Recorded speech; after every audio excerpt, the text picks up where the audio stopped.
Era 1962, quando Roberto Mendes viu algo que não deveria ter visto. Ele era um funcionário comum do governo brasileiro, um homem invisível entre milhares de outros homens invisíveis. Trabalhava em um arquivo do Ministério da Defesa, um lugar onde documentos desapareciam e histórias morriam. Naquela terça-feira, quando estava reorganizando papéis em uma sala esquecida do subsolo, encontrou um arquivo. Um arquivo que mudaria sua vida para sempre. Um arquivo que o condenaria a décadas de perseguição, paranoia e morte. O arquivo continha fotografias. Fotografias de pessoas desaparecidas. Pessoas que o governo negava ter preso. Pessoas que as famílias procuravam há anos. Pessoas que foram simplesmente apagadas da história. Havia nomes, havia datas, havia locais de detenção, havia registros de torturas. Havia tudo que o governo não queria que ninguém soubesse. E Roberto, naquele momento, se tornou a única pessoa viva que sabia a verdade. Ele sabia que não podia falar. Sabia que se falasse desapareceria como aquelas pessoas nas fotografias, mas também sabia que não podia ficar em silêncio.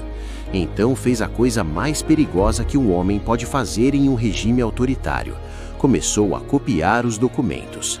Noite após noite, em seu apartamento minúsculo, com as cortinas fechadas, copiava à mão cada página, cada nome, cada data, cada crime. Era como se estivesse escrevendo seu próprio epitáfio. Roberto guardou as cópias em um lugar seguro, ou pelo menos acreditava que era seguro. Escondeu em uma caixa de metal enterrada no quintal de sua mãe, em uma cidade pequena no interior. Nunca contou para ninguém, nem para sua esposa, nem para seus filhos, porque quanto menos pessoas soubessem, melhor, porque o silêncio era a única coisa que o mantinha vivo. Mas o silêncio não era suficiente, porque alguém havia notado que Roberto havia acessado aquele arquivo. Alguém havia visto seu nome na lista de acesso. Alguém havia começado a fazer perguntas. E quando você faz perguntas sobre arquivos que não deveriam existir, você se torna um problema. E problemas são resolvidos. A perseguição começou de forma sutil. Primeiramente, era apenas a sensação de estar sendo observado. Carros que o seguiam, homens que apareciam em lugares onde ele estava, telefone que clicava quando ele ligava. Depois ficou mais óbvio. Sua casa foi invadida, seus documentos foram revirados, suas cartas foram abertos, sua privacidade foi completamente destruída. Roberto vivia em um estado constante de paranoia, e essa paranoia era completamente justificada. Ele tentou contar para alguém, tentou ir à polícia, mas a polícia era parte do sistema. Tentou ir à imprensa, mas a imprensa estava censurada. Tentou ir à igreja, mas a igreja tinha medo. Não havia para onde correr, não havia para onde se esconder. Havia apenas a perseguição constante, o medo constante, a morte constante. Os anos passaram. 1 ano, 2 anos, 5 anos, 10 anos. Roberto envelheceu rapidamente. Seus cabelos ficaram brancos, suas mãos tremiam, seu coração batia irregularmente. A perseguição havia destruído sua saúde, havia destruído seu casamento, havia destruído sua carreira, havia destruído sua vida. Mas ele ainda estava vivo, e enquanto estivesse vivo, havia a esperança de que a verdade viesse à tona. Então chegou a anistia. Em 1979, o governo brasileiro concedeu anistia aos presos políticos, mas não concedeu anistia aos que sabiam sobre os presos políticos. Roberto continuava sendo um problema, continuava sendo uma ameaça, porque ele sabia, e o conhecimento é mais perigoso que qualquer arma. Ele tentou sair do país, tentou fugir para o exterior, para um lugar onde pudesse viver em paz. Mas foi barrado no aeroporto, seu passaporte foi confiscado. Ele estava preso em seu próprio país, condenado a viver sob vigilância constante. Seus filhos cresceram vendo o pai paranoia, assustado, destruído.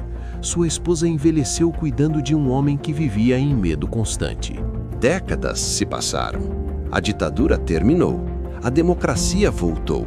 Mas a perseguição não parou. Porque havia pessoas que ainda queriam que Roberto ficasse em silêncio.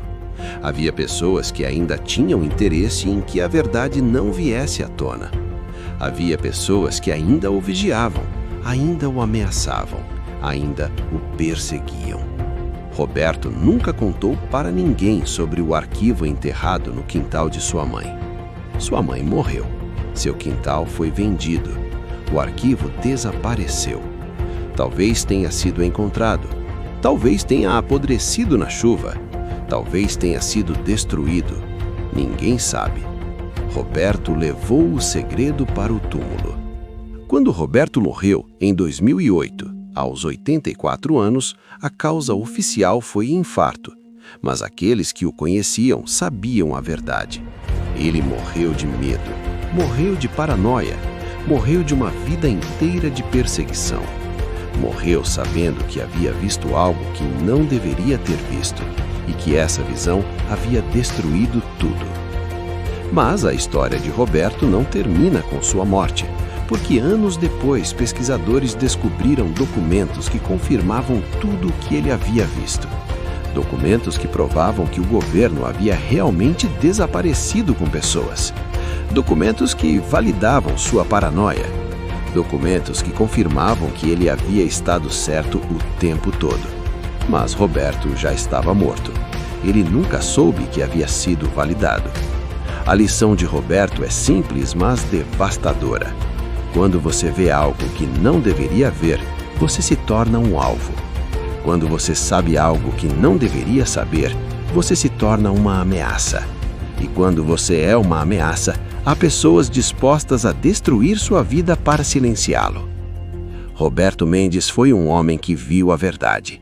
E a verdade o matou. Não com uma bala, não com uma corda, mas com décadas de medo, paranoia e isolamento. Porque às vezes, a morte mais lenta é a mais cruel.